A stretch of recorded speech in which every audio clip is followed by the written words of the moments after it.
السلام علیکم دوستو۔ انڈیا اور چائنا کے جو مذاکرات آج ہو رہے تھے، لیفٹیننٹ جنرل ہریندر سنگھ اور چائنا کے میجر جنرل کے درمیان، وہ ٹوٹلی ناکام ہو گئے ہیں، اور اس کی تصدیق اب انڈین میڈیا نے بھی کر دی ہے۔ جیسا کہ پہلے بھی آپ کو بتایا گیا تھا، جو بتا رہے تھے سورسز، انڈین آرمی نے اور ایجنسیز نے انڈین میڈیا کو روک دیا تھا کہ وہ مذاکرات کے بارے میں اور انڈیا اور چین کے درمیان جو ہو رہا ہے اس کے بارے میں خبریں دینے سے اجتناب کرے۔ جو فوج بتائے گی وہی خبریں وہ بریک کریں گے۔ تو انہوں نے بالکل یہ خبریں بریک کرنے سے انکار کر دیا، لیکن اب اے بی پی نیوز نے ایک چھوٹی سی خبر دی ہے کہ انڈیا اور چین کے مذاکرات ناکام ہو گیا، اور دوسرے چینل بھی اب دی ہے خبر کہ ناکام ہو گیا۔ اور پہلے جو چینل بڑکے مارتے تھے، چین نے انڈیا کے سامنے گھٹنے ٹیک دیے اور انڈیا کی شرائط پر مذاکرات ہو رہے ہیں، تو وہ جھوٹ کا پردہ بھی فاش ہوگا۔ جیسے کہ آپ کو پتہ ہے، پوری دنیا کے ورلڈ میڈیا نے پہلے بھی انڈین میڈیا کا مذاق اڑایا کہ جس طرح کی یہ رپورٹنگ کرتے ہیں، جس طرح کی یہ بچکانہ حرکت کرتے ہیں، جو وار مونگرنگ یہ کرتے ہیں، تو پوری دنیا کا میڈیا انڈین میڈیا کو جنگوازم اور اس طرح کے ٹائٹل دیتا ہے۔ تو اسی طرح یہ میڈیا نے باتیں بڑی بڑکے ماری، بڑی باتیں کی، لیکن ہوا کیا؟ کچھ بھی نہیں۔ تو آپ کو بتاتے ہیں، انڈیا نے جو مذاکرات میں انہوں نے اپنی طرف سے چیزیں کی اور جو چین نے آگے سے جواب دیا، اس کے بارے میں بتاتے ہیں۔ انڈیا کے لیفٹیننٹ جنرل ہریندر سنگھ نے ان مذاکرات میں حصہ لیا۔ پہلے تو وہ جو تھا کہ جنرل جوشی جائیں گے، لیکن اب انہوں نے جنرل جوشی کو پیچھے اٹھا لیا اور ہریندر سنگھ ہے۔ اور میں نے پہلے ویڈیو میں کہا کہ جو آرمی کا پروٹوکول ہوتا ہے تو رینک کی سطح پر مذاکرات ہوتے ہیں، لیکن چونکہ آپ دیکھو، ایک آرمی ہوتی ہے جو فاتح ہوتی ہے، اور ایک جس کے علاقوں پہ قبضہ ہو گیا جو شکست خوردہ آرمی ہوتی ہے۔ جیسے اس وقت انڈین آرمی شکست خوردہ ہے، ان کے 50 کلومیٹر مربع میل پہ انڈین کے مربع میل پہ جو لداخ میں ہے، وہ چائنا نے قبضہ کر لیا ہے۔ تو اور اس کے یہ جواب بھی نہیں دے سکے اور اسے نکال بھی نہیں سکے، آگے سے انہوں نے کوئی ریئیکٹ بھی نہیں کیا سوائے باتیں کرنے سے۔ تو چائنا کو تو کوئی فرق نہیں پڑتا، وہ تو جیتی ہوئی آرمی، انہوں نے تو قبضہ کر لیا، وہ تو آگے بڑھ گئے۔ تو اب یہ مذاکرات کے لیے چائنا تو نہیں ان کے پاس گیا، یہ ان کے پاس گئے ہیں۔ تو اب آپ بتاؤ، جس کا اپر ہینڈ ہو وہ سٹرونگ ہوگا مذاکرات میں، یا جس نے علاقے چائنا کے آگے پھینک دیے اور سمجھے چائنا نے چھین لیے، وہ مذاکرات میں اس کا اپر ہینڈ تو نہیں ہوگا۔ اسی لیے چائنا نے کہا ہمارے لیے تو یہ اتنے امپورٹنٹ نہیں ہے۔ انہوں نے اپنا میجر جنرل بھیجا اور ان کا لیفٹیننٹ جنرل تھا۔ سب سے بڑا تماچا تو اس وقت ہی لگ گیا انڈین اسپیشلی انڈین پہ اور انڈین آرمی کے منہ پہ، جس طرح پورے ورلڈ میں انڈین آرمی کی بدنامی ہو رہی ہے۔ جیسے ورلڈ میڈیا بھی کہہ رہا ہے کہ یہ آرمی تو بہت بڑی ہے، لیکن اس قابل نہیں یہ کوئی جنگ کر سکے۔ تو مذاکرات میں انڈین جنرل نے جو کہا، انہوں نے کہا یہ جو پہلے کی صورتحال اسی پہ واپس چل جائے، چائنا اپنی فوجیں واپس لے جائے، جو پہلے صورتحال اسی صورتحال کو بحال کر دے، اور جو ایکچوئل لائن آف کنٹرول پہ چائنیز اور انڈین آرمی کو وڈرا کر لے، تو جیسے پہلے پیٹرولنگ کرتے ویسے پیٹرولنگ کر رہے، اور یہ جو دونوں طرف سے ڈنڈے سوٹے کا استعمال یا یہ جو راڈ استعمال کرتے ہیں، اس سے پہ پابندی لگا دی جائے۔ لیکن اس کے جواب میں جو چائنا نے کہا ہے، انہوں نے کہا دیکھیں، ہم تو اپنے علاقے میں ہیں۔ یہ جس جگہ چائنا اس وقت ہے، جب انڈیا پاکستان آزاد ہوئے یو کے سے، جب برطانیہ واپس گیا، تو یہ جو علاقہ تھا یہ فرنٹیئر کہلاتا تھا چائنا اور متحدہ انڈین کے درمیان۔ تو اس پہ کوئی بارڈر نہیں تھا۔ جب انگلینڈ واپس چلا گیا تو بارڈر نہیں تھا۔ جب انڈیا نے اپنا لا بنایا تو انہوں نے نقشے جاری کیے، تو اس وقت بھی اسے ان بارڈر اور ان سیٹلڈ ایریا ہی ظاہر کیا۔ جب 1962 میں انڈیا اور چائنا کی لڑائی ہوگی تو چائنا اس علاقوں تک آ کے قبضہ کر لیا جس پہ وہ اس وقت ہے۔ پھر جب ان کے مذاکرات ہوئے تو چائنا واپس چلا گیا، اور چائنا نے کہا کہ اس علاقے کو ویسے ہی رہنے دیتے ہیں، نہ آپ اس پہ آپ آؤ نہ ہم آؤ، صرف پیٹرولنگ جاری رہے گی۔ ویسا ہی ہوا۔ پھر جب انڈین نے چلاکی شروع کی، اسپیشلی مودی نے اجیت دوال کی ڈاکٹروں پہ عمل کیا تو انہوں نے ادھر چائنا کے علاقے جو اس وقت وہ چھوڑ گیا تھا وہاں تک انفراسٹرکچر بنانا شروع کر دیا، بریجز، سڑکیں اور دوسری طرف بنانی، تو اس پہ بھی چائنا نے اپنی ناراضگی کا اظہار کیا تھا۔ پھر جب انہوں نے یک طرفہ طور پہ جب کشمیر 377 کو فنش کیا اور اسے بھی فنش کیا اور پارلیمنٹ سے منظور کروا کے تو اسے جو لداخ کو اسے فیڈرل ٹیریٹری قرار دے دیا، تو چائنا نے اس وقت بھی کہا تھا ہمیں یہ قبول نہیں ہے۔ تو چائنا نے کہا ہم تو اپنے علاقے میں ہیں جو 62 میں ہمارے پاس تھا، جس پہ ہمارا کلیم تھا، جب شروع دن سے ہم کہہ رہے ہیں یہ ہمارا علاقہ ہے، ہم اپنے علاقے میں آ گئے، ہمارا وہ علاقہ ہے، ہم تو واپس نہیں جاتے۔ اور دوسرا نے کہا کہ جب مذاکرہ میں چائنا نے شرط رکھی، انہوں نے کہا دیکھو ہم چاہتے ہیں کہ انڈیا جب مذاکرات ہوئے، انہوں نے کہا چائنا کے بارڈر کے باہر بھی جو چائنا کے مفادات تھا انڈیا اسے نقصان نہ پہنچائے۔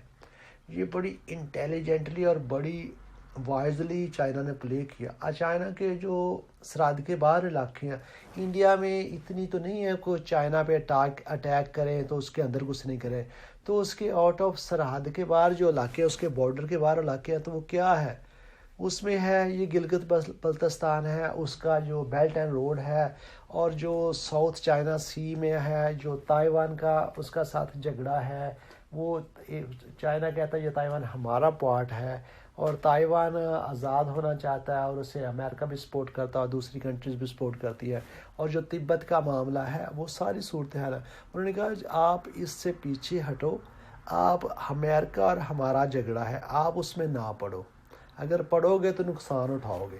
اب انہوں نے شرائط ان کے سامنے رکھ دی ہیں، اب دیکھتے ہیں مذاکرات تو ہو گئے ناکام، اب دوبارہ دیکھتے ہیں کیا اس کی صورتحال، کیا سٹینڈ آف کا کیا ہوتا ہے۔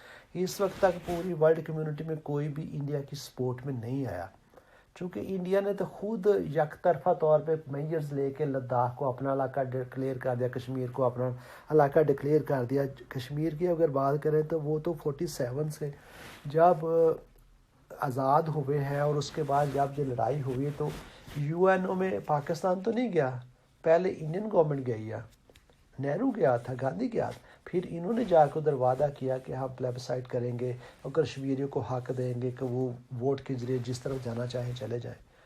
تو اب اس کا فیصلہ انہیں کرنا چاہیے، جو پسی ہو عوام جو کشمیر میں جو کچھ یہ کر رہے ہیں ظلم و ستم، تو اس کا جواب تو انہیں دینا پڑنا ہے، اور وہ جو صورتحال ہو رہی ہے یہ جو ظلم کر رہے ہیں تو کب تک ظلم کرے گا، آخر ایک دن تو اس کا جواب آنا ہے۔ اب وہ چائنا کی طرف سے انہیں جواب آ گیا، انہوں نے چائنا کے ساتھ بھی وہی کرنے کی کوشش کی ہے، اور جو چائنا ان کا حال کر رہا ہے وہ آپ کے سامنے۔ اب مذاکرات تو ناکام ہو گئے، اب دیکھتے ہیں کیا کرتے ہیں۔ جیسے کہ انڈین ایک ریٹائرڈ جنرل ہے، انہوں نے بھی انٹرویو دیتے ہوئے کہا، انہوں نے کہا دیکھو چائنا تو اس وقت لمیٹڈ وار کے لیے پوری طرح تیار ہے۔ کیا انڈیا تیار ہے؟ کیا یہ چائنا کے ساتھ وار کر سکتے ہیں؟ نہیں کر سکتے۔ جیسے جو انڈین ڈیفینس ایکسپرٹ ہے جیسے وہ بتاتے ہیں، میڈیا تو انڈین میڈیا تو جھوٹ بولتا ہے، جیسے وہ ڈیفینس ایکسپرٹ جو انڈین وہ بتاتے ہیں چائنا اور انڈیا میں بہت زیادہ فرق آ گیا ہے۔ انڈیا کی بھی آرمی بڑی ہے لیکن چائنا بہت زیادہ ترقی کر گیا۔ جیسے سب کنٹری انڈیا اور پاکستان سمجھتے ہیں جو ابھی تک یہ کہتے ہیں وار کی صرف 3 ڈائمینشن ہے، جیسے ایئر فورس کے ذریعے، آرمی کے ذریعے اور نیوی کے ذریعے۔ یہ کنسیپٹ اب جو ماڈرن دنیا جدید دنیا اس میں یہ تقریباً ختم ہوتا ہے، اب اس کی اور بھی ڈائمینشن ہے، جیسے سائبر وار۔ تو سائبر وار میں جو انڈین ڈیفینس ایکسپرٹ ہے وہ کہتے ہیں انڈیا تو چائنا سے بہت پیچھے ہے، اگر چائنا اس کے پاس ٹیکنالوجی ہے، وہ سائبر وار اگر وہ کرنا چاہے تو اگر وہ انڈیا کا بلاک کر دے ان کا انٹرنیٹ سسٹم، تو انہوں نے کہا پھر ہم کیسے لڑیں گے، نہ کوئی جہاز آپریٹ کر سکے گا۔ چائنا یہ کر سکتا ہے انڈین ایکسپرٹ کے مطابق، چائنا یہ کر سکتا ہے، وہ کہتے ہیں نہ تو کوئی جہاز آپریٹ کر سکے گا، اگر کوئی سپاہی لڑ رہا گا جب اسے انفارمیشن نہیں پہنچے گی، اس کے آفیسر اسے ہدایت نہیں دے سکیں گے، اسے انسٹرکشن نہیں دے سکے تو وہ کیسے لڑے گا۔ وہ کہہ رہے چائنا ایک بھی بلٹ شوٹ کیے بغیر شکست دے سکتا ہے، وہ سیٹلائٹ وار میں بھی دے سکتا ہے، وہ سائبر وار میں بھی دے سکتا ہے، اور ساری اکانومی بیٹھ جائے گی۔ تو چائنا کو بھی اپنی اسٹرینتھ کا پتہ ہے، اور چائنا اب پوری طرح لڑائی کے لیے تیار ہے. یہ چائنا نے صرف پیغام انڈیا کو نہیں دیا، جو انڈیا کے ساتھ ہے، جو انڈیا کے پیچھے ان کنٹریز کو بھی دیا. یہ امریکہ لے کے بھی پیغام ہے، جو آسٹریلیا کے لیے بھی ہے، یہ ساؤتھ کوریا کے لیے، یہ دوسری کنٹری کے لیے بھی پیغام ہے. اور انڈیا کو بھی چائنا بار بار کہہ رہا ہے، جیسے انڈیا اور چائنا کا ایگریمنٹ ہو گیا کہ یہ بہت کنٹری رائیول نہیں ہوں گی، ایک دوسرے سے تعاون کریں گے. لیکن چائنیز یہ سوچ رہے ہیں بڑے عرصے سے، چونکہ انڈیا امریکن بلاک میں شامل ہو گیا ہے، تو چائنیز یہ سوچ رہے ہیں کہ انڈیا کا جو رویہ چائنا کے ساتھ ہے، یہ رائیول ایک دشمن کی طرح بیہیو کر رہا ہے. تو چائنا نے بہت بار یہ سمجھانے کی بھی کوشش کی، لیکن جب پانی سر سے گزر گیا تو چائنا دوسری کنٹری کی طرح نہیں ہے پہلے جو بڑکے مارتے ہیں. ہم بھی ایسے ہیں، انڈیا بھی ایسے ہے، ساؤتھ ایشیا میں ایسے ہے. وہ پہلے سارے کام کرتے ہیں اور اس کے بعد بات کرتے ہیں. تو انہوں نے پہلے کام کیا، وہ اپنی کرتے رہے، اس کے بعد وہ آرمی لے، اب انہوں نے قبضہ کر لیا، اور انہوں نے قبضہ بھی اپنا کنفرم کر لیا، اپنی پوزیشن بھی انہوں نے سٹرونگ کر لی. وہ اپنا ویپنز بھی لے آئے، بھاری ہتھیار بھی لے آئے، اور اپنے پلین بھی انہوں نے لے آئے، سارا بیس بھی بنا لیا. تو اب انڈیا نے جیسے یہ صورتحال کو صحیح کرنے کے لیے، چونکہ لڑ نہیں سکتا انڈیا، سپر پاور ہے چائنا بھی، تو انڈیا چائنا کے ساتھ لڑائی میں نہ جیت سکتا، نہ لڑ کے علاقے لے سکتا. تو پوری دنیا میں انڈیا نے سفارتکاری کی، پوری دنیا میں ڈپلومیٹرک سطح پہ انہوں نے بات کی. انہوں نے روس کو بھی انوالو کرنے کی کوشش کی، روس سے بھی کوئی حوصلہ افزا جواب نہیں آیا. چونکہ پہلے رشیا اور انڈیا کی بڑی دوستی تھی، تو انڈیا رشین کیمپ میں تھا. جب افغانستان کی وار کے بعد روس ٹوٹا تو انڈیا نے سوچا اب روس تو سپر پاور نہیں رہا، تو چونکہ امریکہ ہو گیا تو یہ جا کے امریکہ کی جولی میں بیٹھ گئے، امریکہ کے پلڑے میں اپنا وزن ڈال دیا. تو اب روس کو بھی پتہ ہے چائنا اور روس کے آپس میں کیا تعلق ہے، ان کے کیا ٹائز ہے، تو روس کی طرف سے بھی انکار ہے. امریکہ بھی کھل کے چائنا کے خلاف نہیں آیا، نہ اس نے آنا ہے، یورپی یونین بھی نہیں آئی. تو اب ہمارے انڈین دوستوں کو سمجھ نہیں آ رہی مسٹر مودی کو کیا تو کیا جائے. اب لوکلی بھی بہت پریشر ہے، حالانکہ عوام کو سچ بھی نہیں بتا رہے، پریشرز بھی بہت ہے. تو دیکھتے ہیں اب صورتحال کس طرف جاتی ہے اور اونٹ کس کروٹ بیٹھتا. فی الحال تو چائنا نے پوری طرح انکار کر دیا. اور یہ جو اجیت دوال کی ڈاکٹرن ہے، جس طرح مودی گورنمنٹ نے ایکٹ کیا، اب ود ان آرمی بھی اس پہ ریئیکٹ آ رہا ہے. پہلے تو ریئیکشن نہیں آ رہا تھا، اب جو ان کے ڈیفینس ایکسپرٹ ہیں وہ بھی اس پہ لکھ رہے ہیں، وہ بھی بات کر رہے ہیں. انہوں نے کہہ رہے ہیں کہ مودی اور اجیت دوال نے ہمیں کہیں کا نہیں چھوڑا. اور پہلے وہ بات نہیں کرتے، پہلے وہ جو پلوامہ کے بعد انڈیا نے ایئر سٹرائک کرنے کی پاکستان میں کوشش کی تھی، اور جب پاکستان پوری طرح تیار تو پھر وہ 2-3 درختوں کو شہید کر کے چلے گئے، اور اس کے جواب میں جو پاکستان کیا. اب ان کے ایکسپرٹ یہ کہہ رہے ہیں، ٹی وی بیٹھ کے انہوں نے کہا، اور پیس بھی لکھ رہے ہیں، انہوں نے کہا اس وقت بھی انڈیا کی شکست تھی، پاکستان ڈے لائٹ آیا اور ہمارے 2 پلین بھی گرائے. وہ اب آپ کہہ رہے ہیں جو انڈیا کی جو اتنی زیادہ ذلت انڈیا کو اٹھانی چڑھی، یہ ہمارے ان حکمرانوں کی وجہ سے ہے.